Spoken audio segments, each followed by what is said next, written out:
Hello ladies and gentlemen, I am BorderWise and welcome back to From the Depths Subscriber Craft Review, because once again it's been too long since we've had one of these, and I really need to get cracking in order to finish this list before Nick Smart finishes the actual game. So yeah, first things first, firstly, the usual disclaimer, no, I am not taking new submissions for this series, sorry.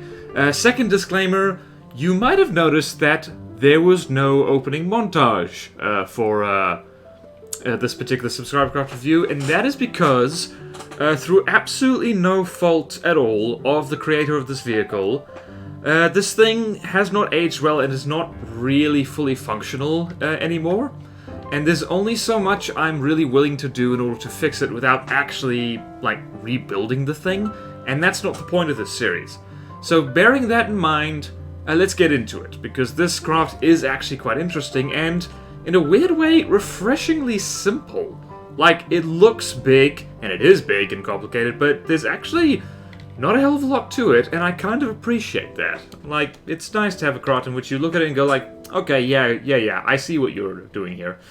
So, without further ado, this is the Damned Moskito by UnknownFrench. And it is 981,066 materials. No, it's not. It's a lot more than that. What the hell happened? Ah, yes. We are in beta test, by the way, because I'm just going to hang out in beta test until it goes stable. And, I don't know, and what happens, happens, I suppose. So, what is this thing? This is a plane. It's a rather interesting plane, because it's also a thruster craft and also an airship at the same time. Vehicle categories are a little bit fuzzy in From the Depths. And it's definitely not an aesthetic that I would ever do, but honestly, it looks pretty cool. It looks quite unique. It's very spiky. It's got lots of spikes all over the place, and I think that's a good thing. And yeah, so we'll start with, it's actually quite a short list of pros and cons. It's a lot of... Yeah, there's not a huge amount of little niggles, it's just broad sweeping statements in both the good and not so good categories. And of course the big one is that when you get this thing fighting something, it tends to pitch straight into the water, and I have not been able to fix that just by messing with the UI. Where on earth is the crossbones? Okay, are we turning? Yes, we are, and sploosh. This thing's not meant to do that, by the way. I have no idea why it does that. I think it's just... this thing has been sitting on the list for a long time, I should mention. So this is honestly... UnknownFrench, this is not your fault. I don't know why it does that. And just, like... I don't know. And it's only in combat. Like, all I've really done is tweak the settings just in the AI itself. I've not added any blocks. And I've also tweaked these thrusters to be... Oh my god, these are pictures. Why are they pictures? So if I do that, let's see if that actually fixes it. Because then I owe you a montage. Nope, we appear to be descending. We have descended. That is unfortunate, so... And it's weird, because once you set the proper altitude, this thing gets itself back out of the water pretty quickly. And yes, I am positive it's not actually meant to go for a swim. It does not appear to be built for that. For one thing, it's got thrusters underneath it. And I didn't add those, they were there before. So, yeah, that's an issue. But again, I remember this thing functioning just fine when I first got it, so that's not a real problem. And that out of the way, the pros. It's got missiles. It very much indeed has missiles. Where are the missiles? I saw them firing. I forgot where they were. Ah, here they are. So yeah, these are decent missiles, as missiles go. Like, they're not... Again, this is not a flashy missile. It's just a bunch of frag warheads, target protection guidance, a lot of fuel, fins. Probably too much fuel, actually. It could do with less fuel. But apart from that, they're just really bog-standard missiles, and they do the job. It's got big guns, and it's got that particular meta combination of, I believe it's what is this? It's got a 500mm gun over here, and it is hollow point high explosive, so it's an older meta shell that back in the day was very, very good. less good now. And over here, we've got a Disruptor Conduit shell, which also doubles as a smoke shell. And this is quite good, actually, because, well, I say quite good. It's not bad. It does the job. It dishes out smoke and kind of acts as its own smoke screen, because disruptors tend to get zapped by lambs a lot. So yeah, that's that old meta combo of disruptor warheads plus a hollow point or a squash head. It's that was the meta for a long time, and it's only recently that it's kind of stopped being the meta.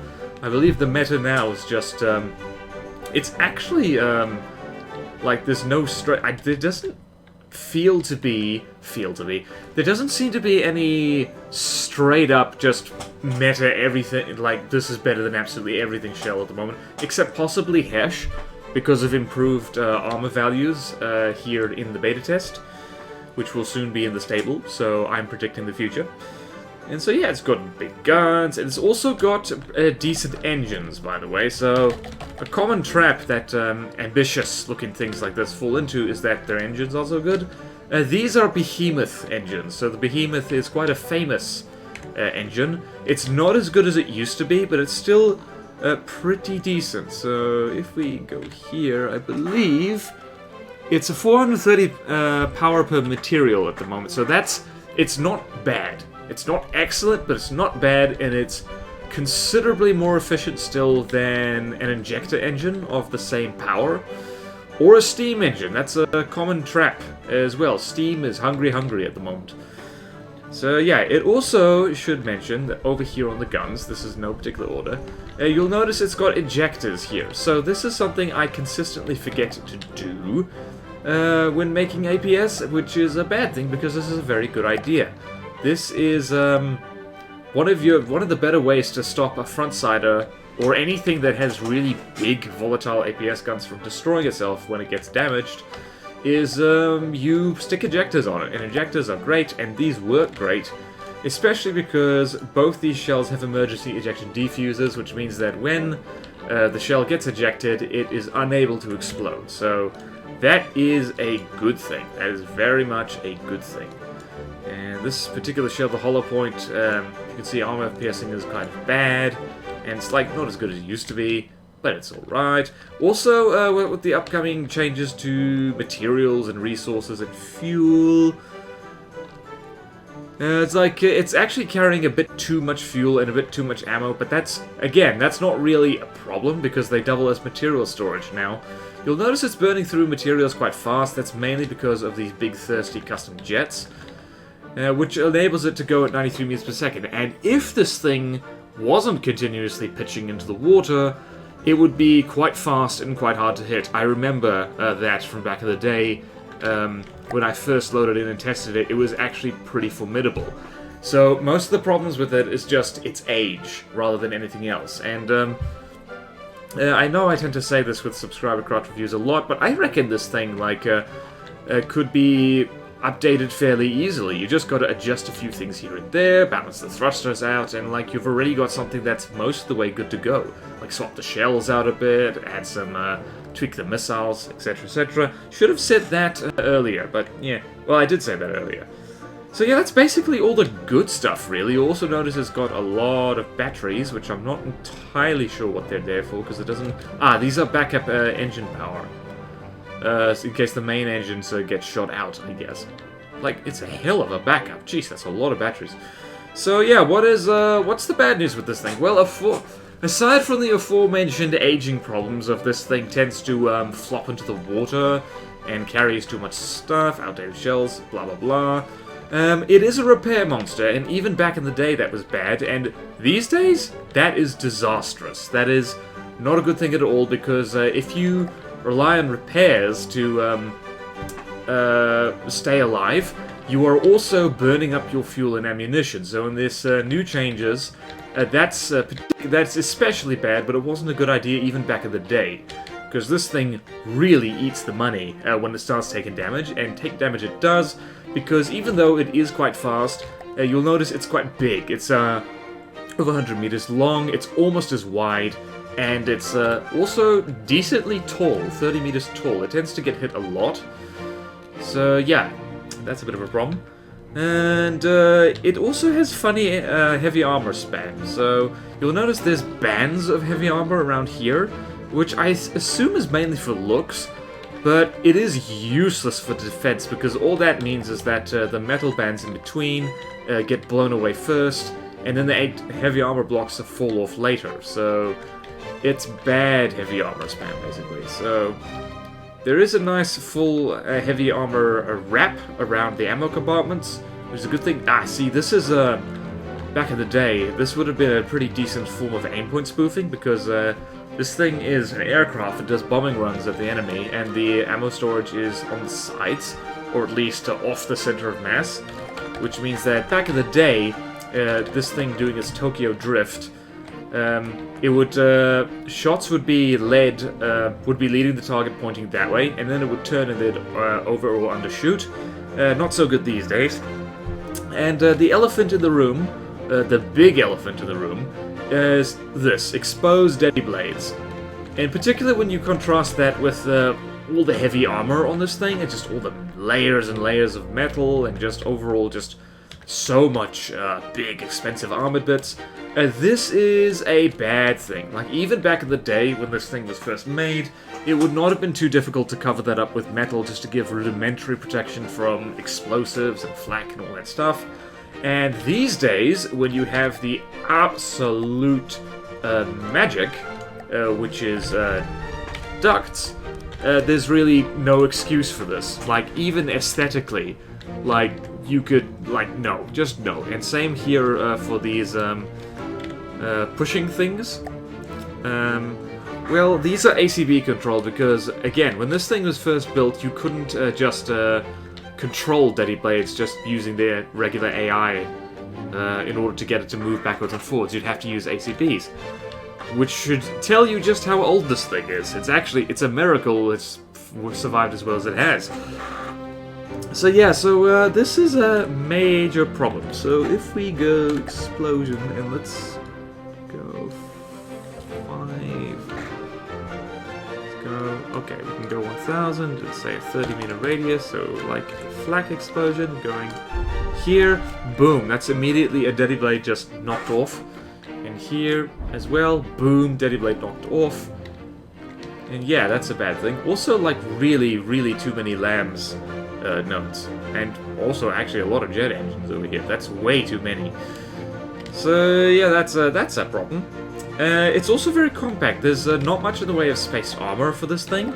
Especially here on the guns. A heat or hair shell would happily go straight through this and ruin the day of the guns completely. Oh, this is a railgun. I didn't even realize. That's why it has batteries. A dur. I look at my things before I review them.